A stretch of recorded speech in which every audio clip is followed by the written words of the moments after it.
উজনিৰ বানত বুৰিল ছাত্ৰ-ছাত্ৰীৰ সপোন। বান আহে, বান যায়, ঘৰ বুৰাই, ৰাস্তা বুৰাই, সা-সম্পত্তি উটুৱাই নিয়ে। কিন্তু এইবাৰ উজনিৰ বান সম্পূৰ্ণ পৃথক অইন বানপানীতকৈ। 19 জুলাইত হঠাতে অহা সেই প্ৰলয়ংকাৰী বানত বুৰি গ'ল কণ কণ ছাত্ৰ-ছাত্ৰীৰ সপোনো।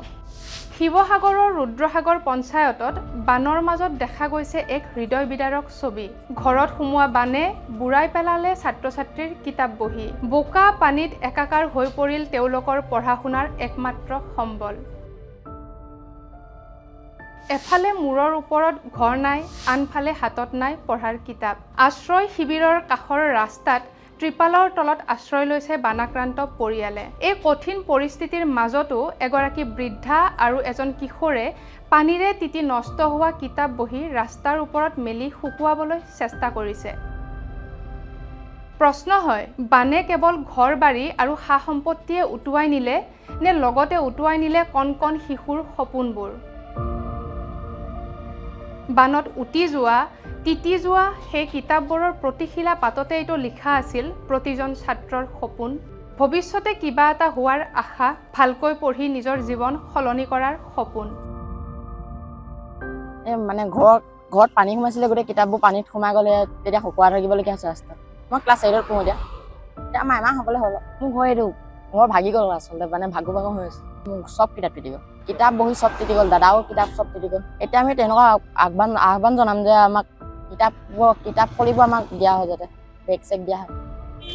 চব বেগ মানে স্কুলৰ ড্ৰেছটো এতিয়া তিতি গ'ল, স্কুলৰ ড্ৰেছটো নাই এতিয়া, চব পানী গুচি গ'ল। এতিয়া আমাৰ দাদা বি এ ফাৰ্ষ্ট চেমত পঢ়ি যায়, দাদা ভাগৰ ড্ৰেছ চেছ চব দি গ'ল, কিতাপ কানি চব দি গ'ল।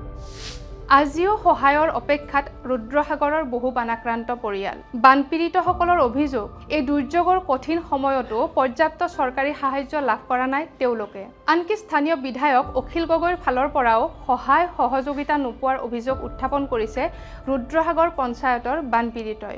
অখিল গগৈ আহিছে বুলি কোৱা শুনিছোঁ, কিন্তু মই আজিলৈকে দেখিয়ে পোৱা নাই। আমাৰ এইফালে নাই। বাহিৰা মানুহে কি দিছে, কেতিয়াবা টোপোলা এটা দিয়ে, আজি অলপ দিনে পানীও খাবলৈ পোৱা নাই, পানীয়ে দিয়া নাই আজি অলপ দিনে। আজি এসপ্তাহমানেই হ'ল পানী নাই দিয়া। পানীটো পাব লাগিছিলে, 1 নম্বৰ পানীটো আহাৰটো বাৰু আগতকৈ কেইখনমান গাড়ীয়ে দিলে, এতিয়াতো নাই। নহাই হ'লে গাড়ী আহিলেও নৰখাই ইয়াত। খোৱা বোৱাৰ ৰাস্তাৰ ওপৰতে আছে। ইয়াতে আছে, শুইছোঁ ইয়াত, খাইছোঁ ইয়াত। আজি 15 দিনমানেই হ'ল। প্ৰথম পানী সোমাব দিনাই আমি আহি ইয়াত আছোঁ। তেতিয়া ইমান পানীতে আমি পাৰ হৈ আহিছোঁ। এই আছে পানীয়ে কি ঘৰ ভগা ঘৰ দেখিছা নাই? আজিলৈকে ঘৰতে পোৱা নাই আকৌ মই বিধৱা মানুহ বুলি। এই মানুহবোৰৰ এতিয়া দাবী ডাঙৰ একো নহয়, তেওঁলোকক লাগে মূৰৰ ওপৰত এখন চালি, এবেলা খাদ্য পানী আৰু সন্তানৰ হাতত আকৌ এখন কিতাপ। প্ৰশ্ন এটাই, কেতিয়া খবৰ ল'ব কৰ্তৃপক্ষই? কেতিয়া এই অসহায় মানুহখিনিৰ কাষত থিয় হ'ব সহায়ৰ হাত? বানৰ পানী এদিন নামিব, কিন্তু পানীত নষ্ট হোৱা এখন কিতাপৰ সৈতে এটি শিশুৰ সপোনো যদি হেৰাই যায়, সেই ক্ষতি পূৰণ কৰিব কোনে? শিৱসাগৰৰ পৰা মিনহাজ আহমেদৰ সহযোগত মই তাপসী বৰ্মন, চাই থাকিব India today north east Assam.